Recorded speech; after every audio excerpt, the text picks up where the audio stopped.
Selamat sore kepada semua. Pada hari ini tanggal 3 Mei tahun 2021, saya Sebi Sambom, juru bicara TPNPP OPM, atas nama Panglima, atas nama alam, atas nama Tuhan, atas nama moyang, dan atas nama rakyat bangsa Papua, kami mengeluarkan himbauan dan seruan. Pertama, kami menghimbau kepada seluruh penduduk orang asli Papua yang merupakan bangsa Papua berumur Melanesia bahwa dalam pernyataan pemerintah Indonesia melalui Menteri Mahfud MD mengatakan bahwa orang Papua adalah teroris. TPNPP teroris. Semua yang berafiliasi itu teroris. Artinya bahwa siapa saja orang asli Papua, baik Anda gubernur, pejabat, pemerintah, sampai ke kepala desa juga rakyat Papua adalah teroris. Itu sudah dicap oleh Jakarta. Dan ini adalah fakta. Oleh karena itu kami menghimbau kepada semua orang asli Papua, baik Gubernur Lukas NMB, Gubernur Barnabas di Manokwari sana, sampai di kepala-kepala kampung, di kampung-kampung, di mana saja dari Sorong sampai Merauke, bahkan yang ada di luar negeri, kami mau sampaikan bahwa kami sudah dibilang teroris, berarti tidak boleh tunggu waktu. Mulai hari ini ambil keputusan, merenungkan dirimu, Anda siapa, kami siapa, dan tentukan semua pilihan. Apakah mau menjadi budak dengan pemerintah kolonial Indonesia terus sampai tua, sampai mati? Ataukah kita perlu bebaskan negeri kami supaya generasi kami tidak hidup menderita lagi di bawah penjajahan oleh pemerintah kolonial Republik Indonesia? Itu pertama, himbauan. Yang kedua, seruan dari kami manajemen Markas Pusat Komnas TPNPP bahwa mulai hari ini semua orang Papua sadar, hendak ke gubernur, ke kepala bagian, ke kabak, ke segala macam, kepala desa rakyat Papua sadar bahwa kami adalah monyet yang Indonesia stigmakan kepada kami. Jadi bagaimana kita masih dibilang monyet, dibilang bodoh, miskin dari Jakarta, diskriminasi, di atas diskriminasi dari tahun ke tahun, lalu kita tunduk terus kepada penjaya. Nah, kita ini bukan manusia. Manusia itu kan ada punya perasaan, ada punya mata, ada punya telinga, lihat, dan kenapa, mengapa, begitu. Oleh karena itu kami harap bangkit dan segera bersatu untuk kami akan lawan. Gubernur dan kepala desa sampai kepala desa kamu harus bicara dalam pertemuan. Kamu harus lakukan diskusi-diskusi. Bagaimana semua kembalikan Garuda itu yang kau pakai di dada itu kembalikan ke Jakarta. Kami semua bilang kita mau merdeka. Sebab kau mau sekolah kah, mahasiswa kah, semua kembali ke kampung. Sekolah ke apa itu merdeka, kita kirim kita uang negara. Kau jumlah berapa? Jumlah Papua hanya 3 juta, 2 juta. Itu kecil itu. Kita negara punya uang, kekayaan banyak. Kami kan kirim anak kami sekolah di Amerika, di Australia, di Eropa, di mana saja. Kita kirim tuta-tuta besar di negara-negara di dunia. Di sana aman. Jadi jangan tunggu-tunggu waktu lagi. Ini kami tegas. Kami harap himbauan dan seruan ini segera dilaksanakan. Terima kasih untuk semua yang berjuang. Tuhan jaga kami semua. Wah, wah, wah, wah. Beberapa hari terakhir ini, pemerintah sejalan dengan pernyataan-pernyataan yang dikemukakan oleh Ketua MPR, Badan Intelijen Negara, pimpinan Polri, TNI, dan fakta bahwa banyak tokoh-tokoh masyarakat dan tokoh adat Papua yang datang ke pemerintah, ke kantor Menko Polhukam, serta pimpinan resmi di Papua, baik itu pemerintah daerah maupun DPRD, yang menyatakan dukungan kepada pemerintah Indonesia untuk melakukan tindakan yang diperlukan guna menangani tindak-tindak kekerasan yang muncul belakangan ini di Papua. Sejalan dengan itu semua, dengan pernyataan-pernyataan mereka itu, maka pemerintah menganggap bahwa organisasi dan orang-orang di Papua yang melakukan kekerasan masif dikategorikan sebagai teroris. Jadi yang dinyatakan oleh Ketua MPR, BIN, Polri, TNI, dan tokoh-tokoh Papua yang datang ke sini menyatakan mereka yang melakukan pembunuhan dan kekerasan secara brutal itu secara masif. Ini sesuai dengan ketentuan Undang-Undang Nomor 5 Tahun 2018, di mana yang dikatakan teroris itu adalah siapapun orang yang merencanakan, menggerakkan, dan mengorganisasikan terorisme.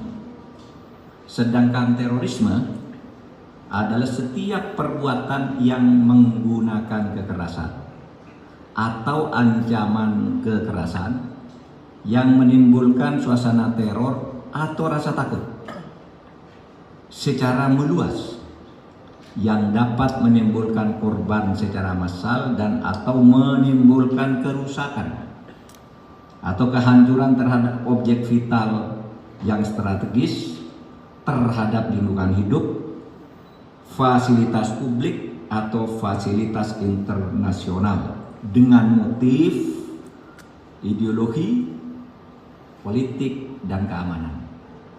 Nah, berdasar definisi yang dicantumkan di dalam Undang-Undang Nomor 5 tahun 2018, maka apa yang dilakukan oleh KKB dan segala nama organisasinya dan orang-orang yang berafiliasi dengannya adalah tindakan teroris.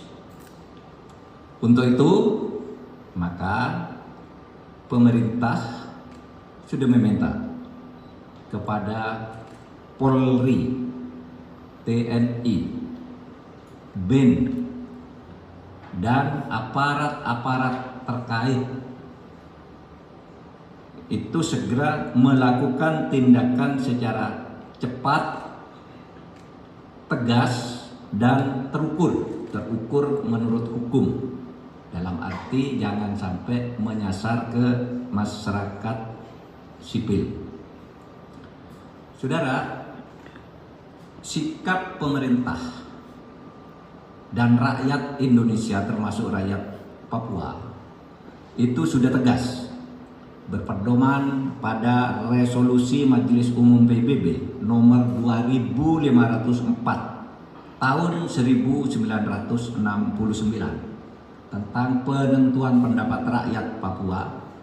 Maka Papua termasuk Papua Barat itu adalah bagian sah dari Negara Kesatuan Republik Indonesia.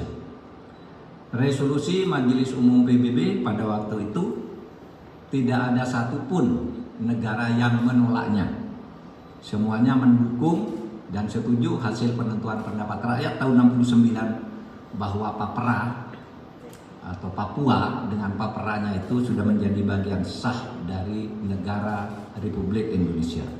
Oleh sebab itu, setiap kekerasan, tindak kekerasan yang memenuhi unsur-unsur Undang-Undang Nomor 5 Tahun 2018 kita nyatakan sebagai gerakan teror.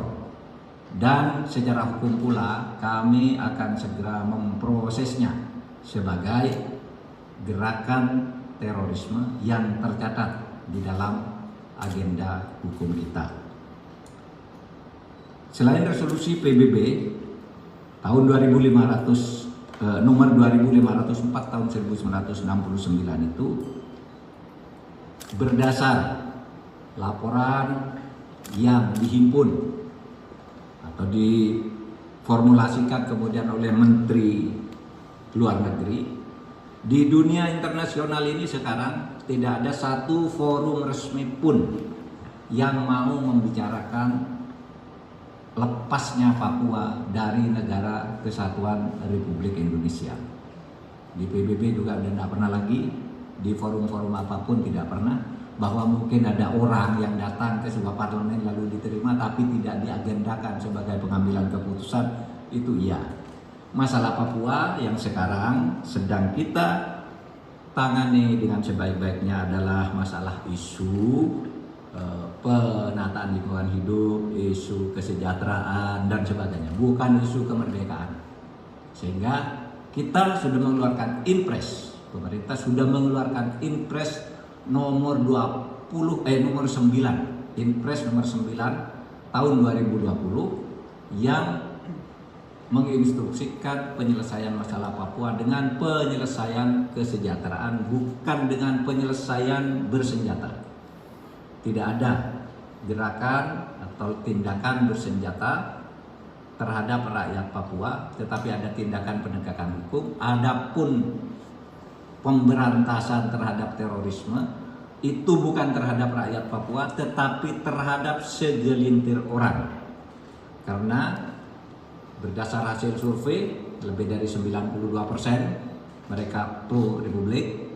Kemudian hanya ada beberapa gelintir orang yang melakukan pemberontakan secara sembunyi-sembunyi, sehingga mereka itu melakukan gerakan separatisme yang kemudian tindakan-tindakannya merupakan gerakan terorisme. Cukup? Ada pertanyaan? Tidak ada. Pak. Izin Pak, Dian dari Harian Kompas Pak. Setelah dinyatakan bahwa kelompok kriminal bersenjata itu merupakan gerakan terorisme, berarti penanganan yang dilakukan di sana itu menggunakan pendekatan keamanan negara ya Pak. Dan secara teknisnya itu berapa pasukan yang akan dikirim ke sana gitu Pak.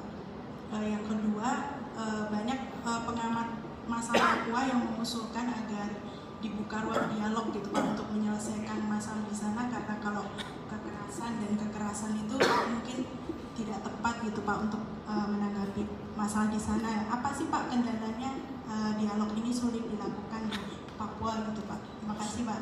Siapa bilang sulit dilakukan? Kita berdialog terus dengan tokoh-tokohnya, pimpinan DPR-nya semuanya datang ke sini, tokoh adatnya datang ke sini, tokoh gerejanya datang ke sini. Dialog kita, dan mereka minta agar Papua itu dibangun secara lebih komprehensif. Mereka tetap menolak tindakan separatis. Oleh sebab itu kalau Anda tanya yang pertama tadi, berapa kekuatan? Ya, kita hanya menghadapi segelintir orang, bukan menghadapi rakyat Papua. Oleh sebab itu akan dilakukan menurut undang-undang. Siapa itu yang melakukan? Satu, yang di depan itu polisi dengan bantuan penebalan dari TNI. Itu aja undang-undangnya, dan itu tidak perlu banyak, tinggal dikoordinasikan. Menurut istilah Presiden kemarin, Bapak Presiden mengatakan disinergikan aja, jangan jalan sendiri-sendiri.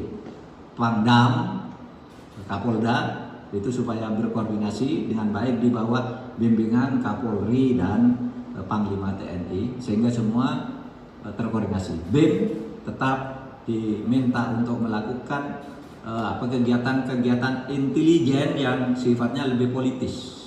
Politis itu misalnya penggalangan terhadap tokoh-tokoh, mengidentifikasi lokasi-lokasi, kemudian melakukan penggalangan diplomasi bersama Kementerian Luar Negeri terhadap negara-negara sekitar di Pasifik atau negara-negara lain yang menjadi tempat pelarian orang-orang separatis. Cukup ya? Cukup ya, Mas. Oke.